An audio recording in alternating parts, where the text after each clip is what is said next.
Biz servis komandası geliyor. Allah'ın nuru jausun. Ama biz servis Allah'ın nuru jausun. On the 2nd of January this year, a peaceful protest began in the small town of Zhanozhian in southwest Kazakhstan. They were protesting over rising fuel prices.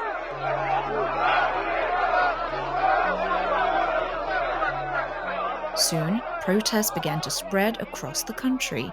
Things were beginning to snowball, and within 48 hours, the protests had reached the largest cities, including the commercial capital Almaty and the capital Nur-Sultan.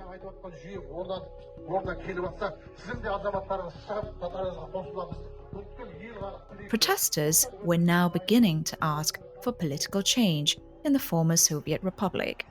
It was at this time that the police stepped in. Armored vehicles, grenades, and tear gas were used. And then it evolved again into something much more aggressive and violent. Decades of resentment towards the previous president, Nursultan Nazarbayev, who still had a lot of influence, bubbled to the surface, with protesters chanting, "All men go," as they stormed government buildings and the presidential residence.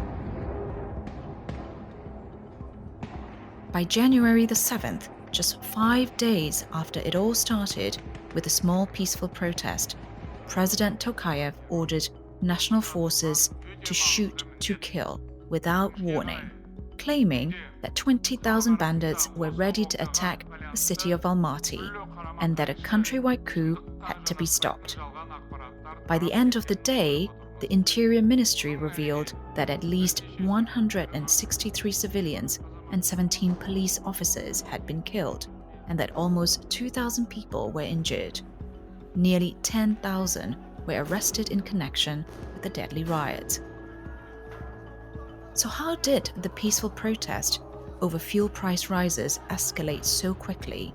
And what does it have to do with organized crime? Well, that's what we're going to find out in this first episode of The Index from the Global Initiative Against Transnational Organized Crime. I'm Thinlea Wynn. In this series, we'll take a deep dive into the Global Organized Crime Index and take a look at some of the biggest organized crime threats facing countries and regions around the world. In this first episode, we're going to take a look at the huge Central Asian nation of Kazakhstan with Dr. Erica Marat. Erica is an associate professor at the College of International Security Affairs at the National Defense University in Washington, D.C. She's a specialist in security and military institutions in Eurasia, as well as on social mobilization and organized crime. I began by asking Erica to give us a short history of Kazakhstan.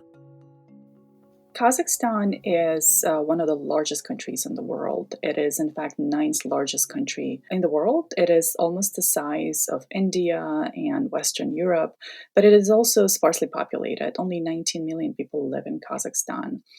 For about 70 years, it was under the Soviet regime. And then when the Soviet Union collapsed in 1991, it was ruled by an autocratic leader, Nursultan Nazarbayev, for also about 3 decades, who didn't allow any political opposition to emerge, but he did expand the Kazakhstan economy and created conditions for the middle class to rise. So for a while, he did enjoy some genuine support in the population. But as he aged and as economic growth slowed down in Kazakhstan, more and more people became unhappy with the course the country is taking, with the political stagnation, and with the huge gap between the rich political elites and the rest of the population, especially in rural areas. At the beginning of this year, Kazakhstan was in the news because of the sort of groundswell of public protests that sort of erupted. Can you give us a short rundown of events that led to these protests? So the first protests, they started in western Kazakhstan, in rural areas of Zhanozhian. This is oil-rich and resource-rich part of Kazakhstan, but that is also populated with some of the most impoverished groups who work in the oil sector. So the dichotomy of the place being naturally rich, but the population poor and starving, that dichotomy has created really deep grievances among workers in the oil fields and the local population. And they've been organizing for almost a decade now. So this time when they organized in early January, their grievances resonated with many other parts of Kazakhstan. We saw how different groups in urban areas and in rural areas, they joined the plight of people living in Zhanaozen, and they came out on the streets with their own sets of grievances, be they economic or political. So some youth movements, they demanded for better political representation and democratic openings in political debates in Kazakhstan. Others demanded fight against corruption. So many different segments of the population came on the streets joining what first started in Western Kazakhstan. And it wasn't really entirely unexpected for Kazakhstan watchers because we saw how in the past couple of years, different types of protests were taking place, but they were taking place across Kazakhstan at different time periods. And now we saw all those protests joining together within the same time period and presenting themselves as this national movement against the current political regime in the country. That's really interesting. So, one of the things that I saw when I was doing research was about talking about how these protests were about, originated as gas prices, but based on what you're saying is that, they're rooted in grievances around corruption and inequality that have gone back years, if not decades. Is that correct to Yes, say? yes, absolutely. So the gas prices were a trigger point, were a tipping point for people to come out on the streets in Western Kazakhstan. But it wasn't really the entirety of grievances in that part of Kazakhstan or in bigger cities in Kazakhstan. The grievances are really deeper about political stagnation, about lack of political representation, and about really enormous levels of corruption at the top. And we're talking about billions and billions of dollars accumulated among small groups of elites who are benefiting unfairly from the resources of Kazakhstan. And the rest of the population are sort of left to survive on their own from trickle down economics that also slowed down in the last few years. Now, you said that you were not exactly surprised because you have seen some of the protests happening a bit more sporadically in different areas. What about in terms of how quickly they seem to have escalated from, something that started in the West to becoming almost like a national movement? So, yes, people watching Kazakhstan, we were not surprised by how it became a national movement. What we were surprised by is how the government reacted. There was a chain of events that led to a really violent suppression by the government.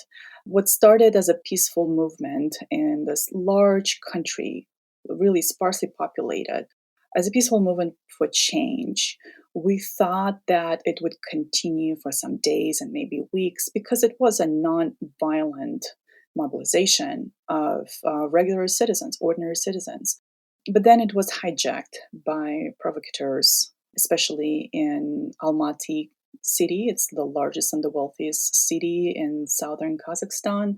And the government used it as a pretext to deploy wholesale lethal violence against peaceful protesters and killed hundreds of people as a result.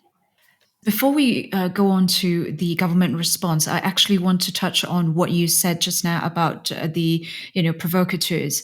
That also happened quite quickly, right? Just within a few days, suddenly there were lootings and killings, very different from how the protests originally started out, which was really quite peaceful.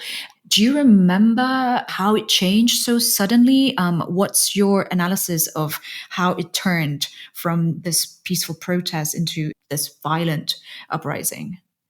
It changed pretty quickly from peaceful protests to violence on the streets. And there are lots of conspiracy theories how it happened. Some experts and journalists point at how it was curated by political forces opposing the current regime led by President Tokayev as a way to sabotage him and to undermine his power in the country. But we really don't have good investigations, really good accounts, trustful accounts of how exactly it worked. We know that there were violent crowds that attacked government buildings and government property in Almaty.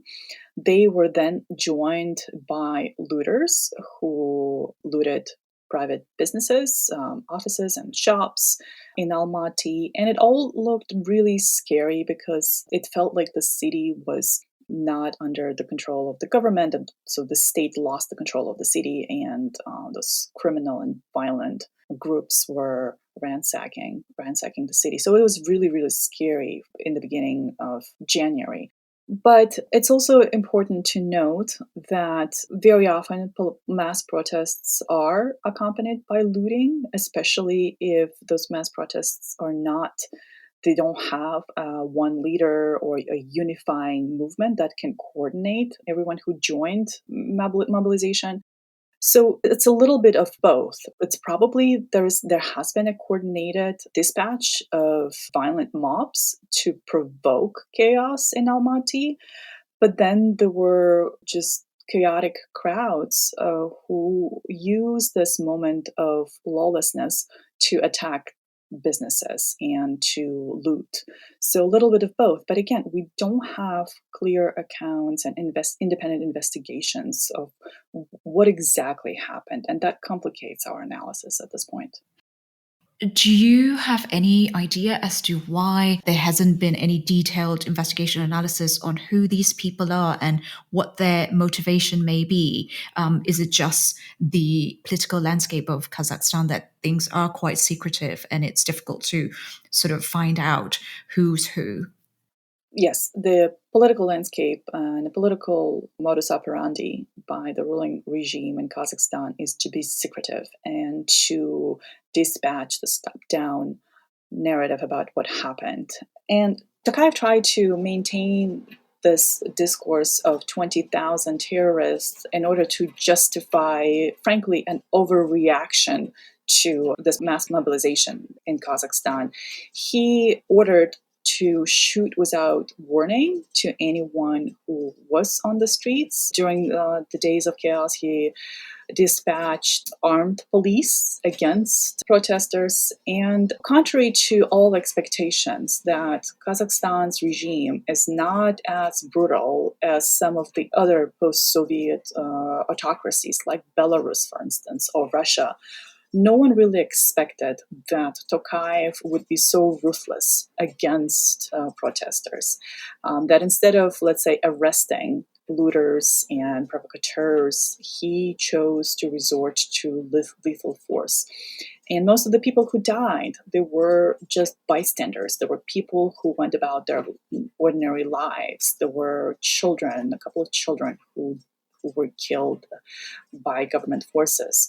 There were scholars, there were activists, there were elderly people who came under government fire and eventually died as a result. So the government really continues to struggle with explaining to the population what exactly happened and why it chose the methods that were so brutal, unexpectedly brutal for both domestic and international observers. Sort of continuing, with that theme with the provocateurs, some of the human rights activists and observers have spoken out, and you alluded to in your earlier answer as well as to how, organized some of those looters and provocateurs seems to be, and that sometimes the police disappeared when they turned up or before the looters turned up, and then the police reappeared after things have been destroyed and, there was violence.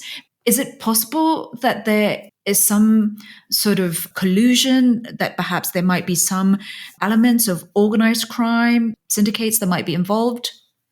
Yes, absolutely. There were syndicates, organized crime syndicates involved in stirring up chaos in Almaty. And the most notorious and well covered case was the involvement of criminal authority known as Wild Arman. So his first name is Arman, and he is labeled as Wild Arman, who is currently arrested. And I think he will serve quite a lengthy jail time now. And the reports there suggest that he was mobilized by competing political forces, so political forces competing with Tokayev's regime in order to stir chaos in Almaty. This suggests that there are indeed links between political elites and the criminal underworld.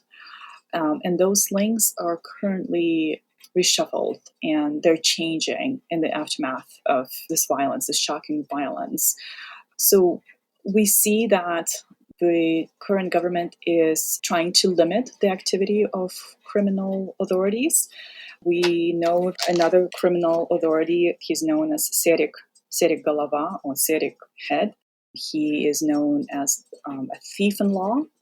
That's a whole separate category of post-Soviet organized crime. I don't know if we have time to go into that, but anyways, he is a criminal authority who likely has connections in Russia. And what this suggests is that existing political links between elites and criminal authorities, they're recalibrated at this point.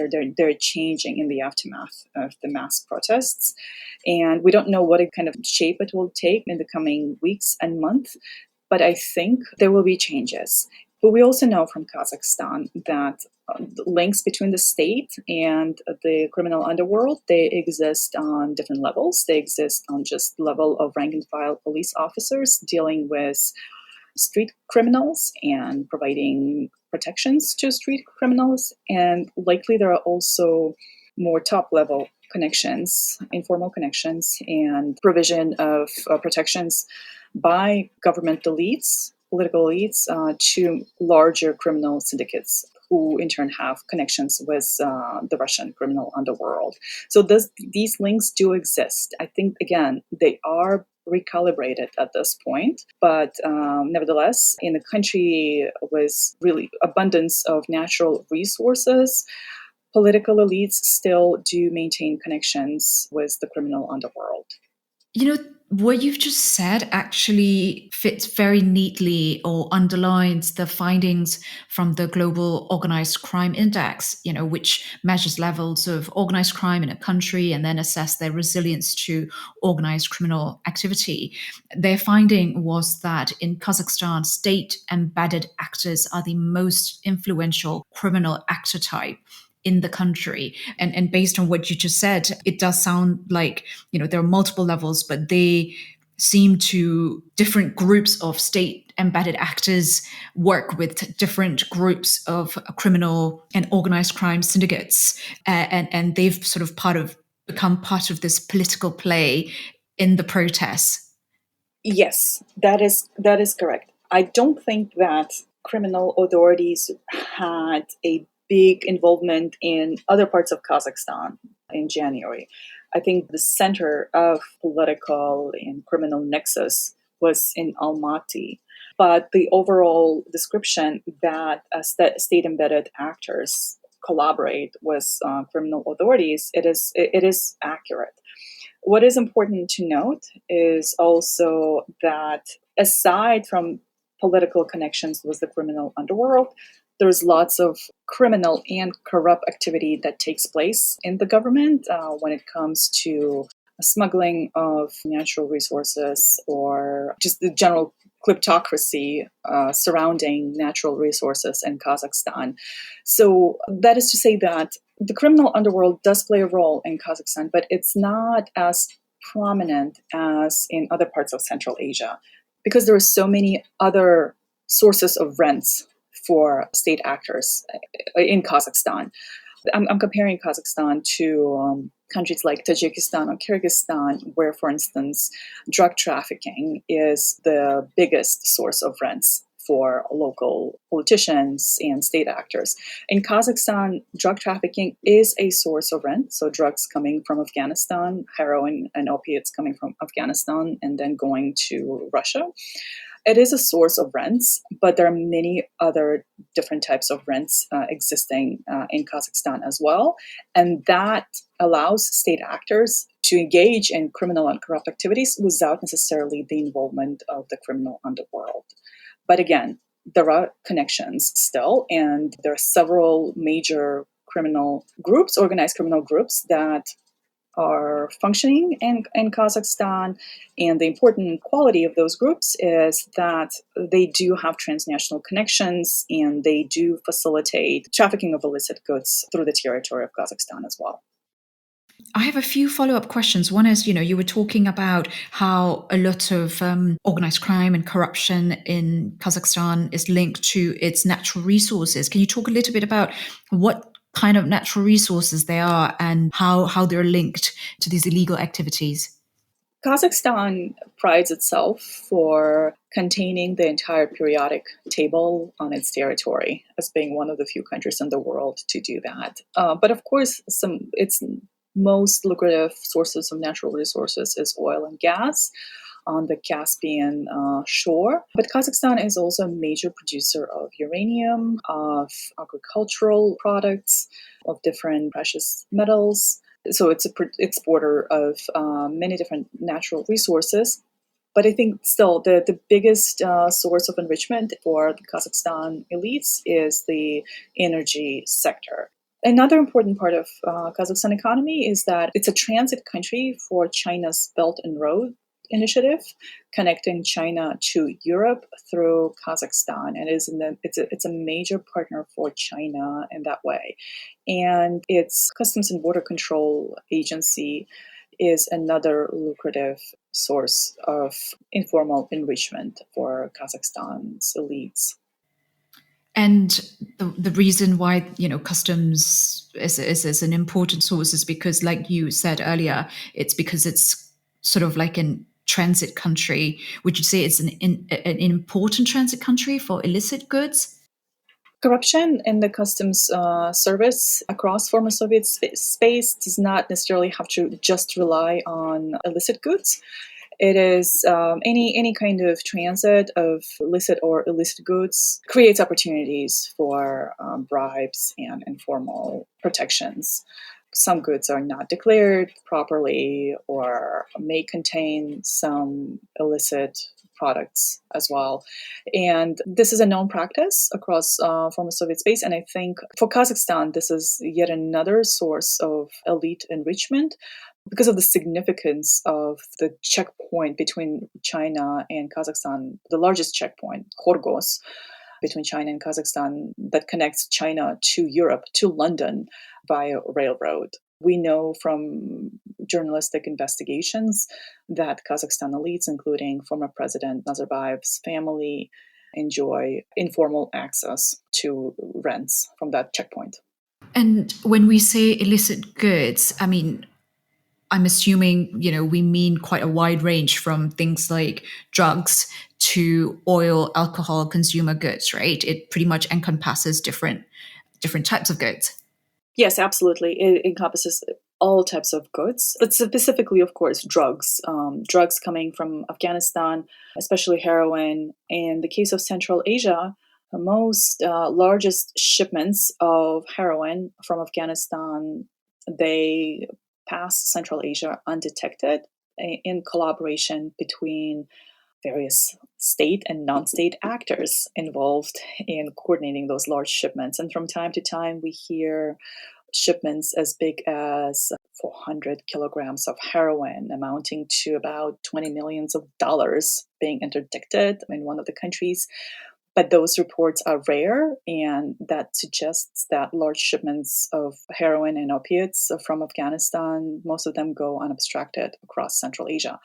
But then there is also the rise of synthetic drugs, both within Kazakhstan and exported from other parts of Central Asia and from Afghanistan. Now, Afghanistan is becoming a major producer of synthetic drugs as well. And that is also a big emerging problem for Kazakhstan today that increases corruption in the police and fuels organized criminal activity as well in Kazakhstan. To the answer to your question, yes, drugs are the main illicit goods in Central Asia, but smuggling of alcohol, cigarettes, energy products, they're also prevalent in Central Asia, but nothing compares to smuggling of drugs. Just now, when you were talking about two of the sort of organized, known figures from the organized crime world who were involved in the protests, can you talk a bit more about it? I mean, this podcast is about organized crime after all, so we want to hear about, post-USSR organized crime landscape in places like Kazakhstan. So during the Soviet regime, there was this tradition of organized crime community known as thieves in law. And it's a mafia-like structure with its internal procedures and promotion procedures and bureaucracy and honor codes.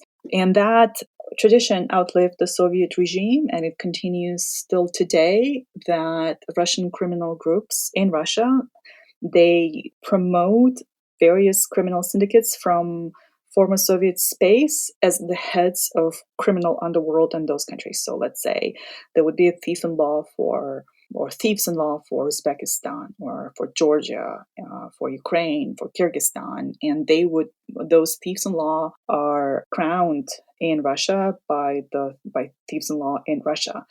And some countries were able to move away to break with this tradition. Countries like Georgia were able to break with this tradition.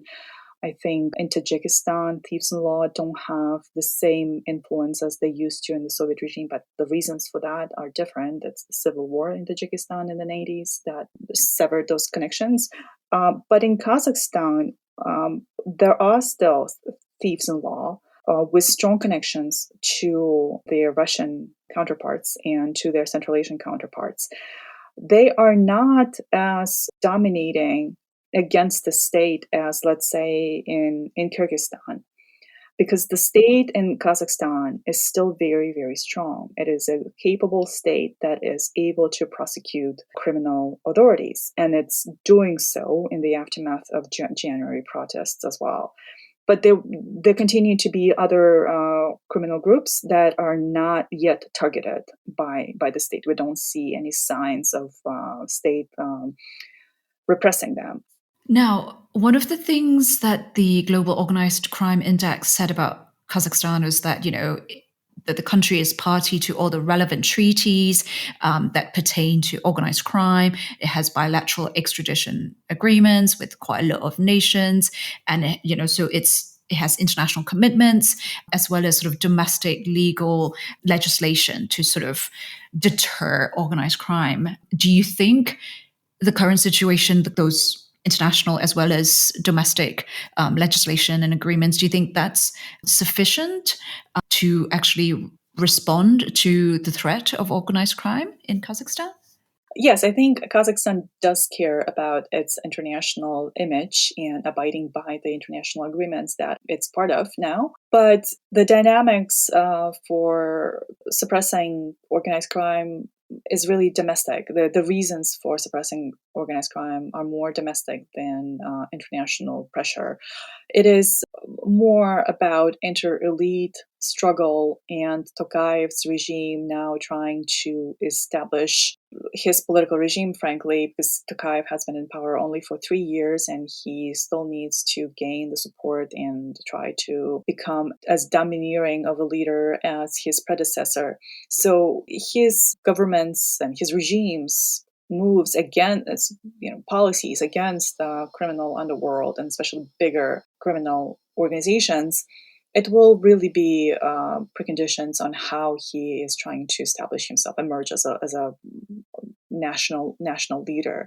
And if there are some opportunities for the state to rely on the activities of organized criminal groups to then, control smaller groups, then I can see a scenario where those criminal groups, the loyal criminal groups, loyal to the political regime, they will be led to function in Kazakhstan. And this is a common practice all across former Soviet space, that some criminal groups are loyal to the ruling regime and they are allowed to exist. How about civil society in Kazakhstan? How strong is it? And are they able to sort of play a watchdog role when it comes to things like organized crime? Civil society in Kazakhstan is emergent. It is becoming stronger by Central Asian standards. It is not necessarily organized in NGOs, but there are smaller collectives and individual activists or smaller media outlets that provide that engage in investigations and try to shed light on corruption and criminal activities in the country. There are organizations who deal with, for instance, the drug use in Kazakhstan, especially synthetic drugs in Kazakhstan. And they try to pressure law enforcement to curtail production of synthetic drugs. And they're not always successful in doing that. Nevertheless, they try and they allow the public to be more aware of the developments in the society, rates of trafficking, rates of addiction in the society. But if we compare activity of civil society in Kazakhstan to, let's say, the strengths of civil society in countries like Ukraine or Georgia, of course, the difference is large. The difference is quite large because civil society in Kazakhstan is still weak compared to other countries in former Soviet space. Nevertheless, it is growing stronger, it is expanding, and more people are turning to activism in order to express their political grievances. I guess partly also because, like you said right at the beginning, right? I mean, you had a strongman leader for 3 decades, and Tokayev's only been in power for the last 2 or 3 years. So I guess in a way, civil society is still finding its feet as well. Yes, exactly. Do you think, obviously, current big news is what's happening with Ukraine, right? What's the invasion in Ukraine? Do you think that the situation in Ukraine will have any impact at all on Kazakhstan? Yes, it will have. It is happening right now. And it's really multifaceted impact on Kazakhstan right now. One largest impact on Kazakhstan and the rest of Central Asia right now is sanctions against Russia and the devaluation of ruble are being felt in Kazakhstan as well. So the national currency tenge is also in free fall, showing the strong connection with Russian economy. Kazakhstan's strong connection with Russian economy. And Kazakhstan and Russia, they share the second largest border in the world. Lots of economic connections with Russia. That's one. Another is there is an uneasy feeling in Kazakhstan that the rhetoric, the nationalistic and fascist rhetoric used by Putin against Ukraine is part of this hate rhetoric that Putin and his subordinates use against Kazakhstan as well from time to time, claiming that Kazakhstan is not a real country and it really belongs to Russia, and that Russia has a historic right on at least northern parts of Kazakhstan populated with large groups of ethnic Russians.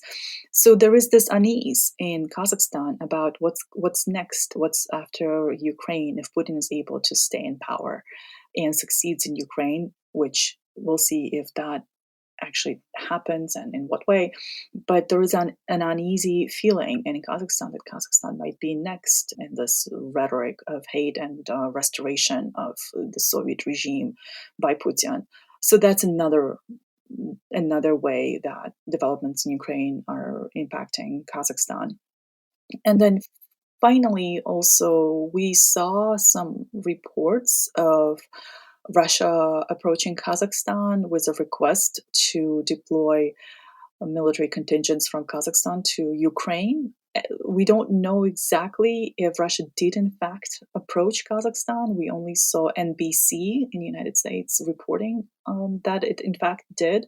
Kazakhstan denies any such consideration that Kazakhstan will support Russia's war in Ukraine. So, but it's a complicated geopolitical position for Kazakhstan right now, especially given that President Tokayev requested that Russian-led military alliance, CSTO, Collective Security Treaty Organization, deploys troops in Kazakhstan to suppress chaos and mobilization in Kazakhstan in January. And CSTO troops, regional military contingents, for the first time in the organization's history, were indeed deployed to Kazakhstan to deal with domestic dissent. Do you think the landscape of organized crime in Kazakhstan will change? Yes, I think as a result of protests, what happens in Kazakhstan usually, and especially now, is whenever the government feels threatened and feels like there are enough people to come out to the streets to protest against the government, government expands its police control across the country. It happened in 2011 when government violently suppressed small protests again in western Kazakhstan, and according to official reports, killed 16 people. Back then, the government expanded its punitive control of society and tried to use police force to both preempt and suppress public mobilization. So we see this happening again right now, that the government is expanding policing of the society, and that also means that the government will be able to also have a better control of criminal groups, and will try to make sure that criminal groups are not again used by regime opponents against the government.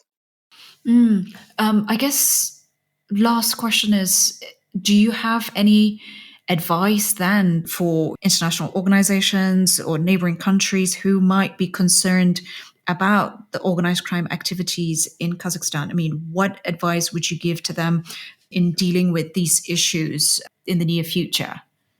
My main recommendation is to create conditions in which criminal activities and corruption become more costly for regime incumbents. And we can do that through three different approaches. First is supporting democratic processes, public debate, political competition, free and fair elections, because the more transparency we give to the political process, the costlier it is going to be for political incumbents to use informal means or connections with the criminal underworld in achieving their own goals.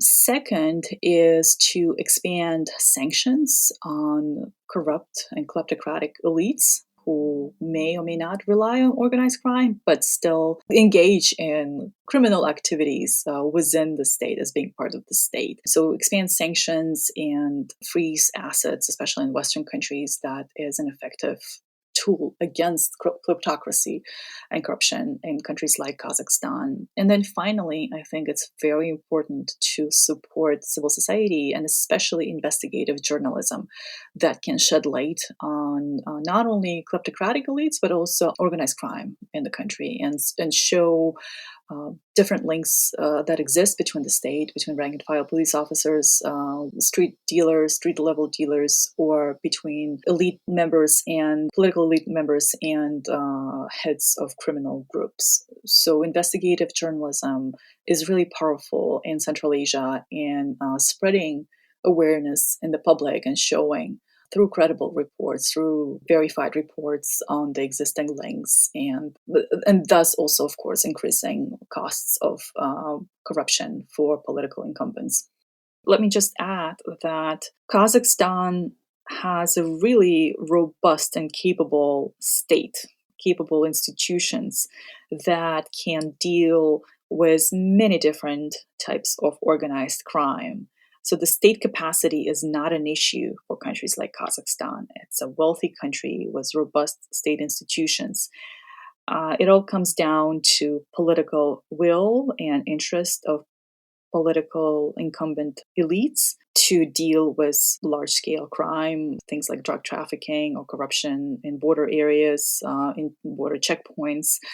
That political will can only be achieved through more transparent political process and competitive political process, democratization of Kazakhstan as a political system.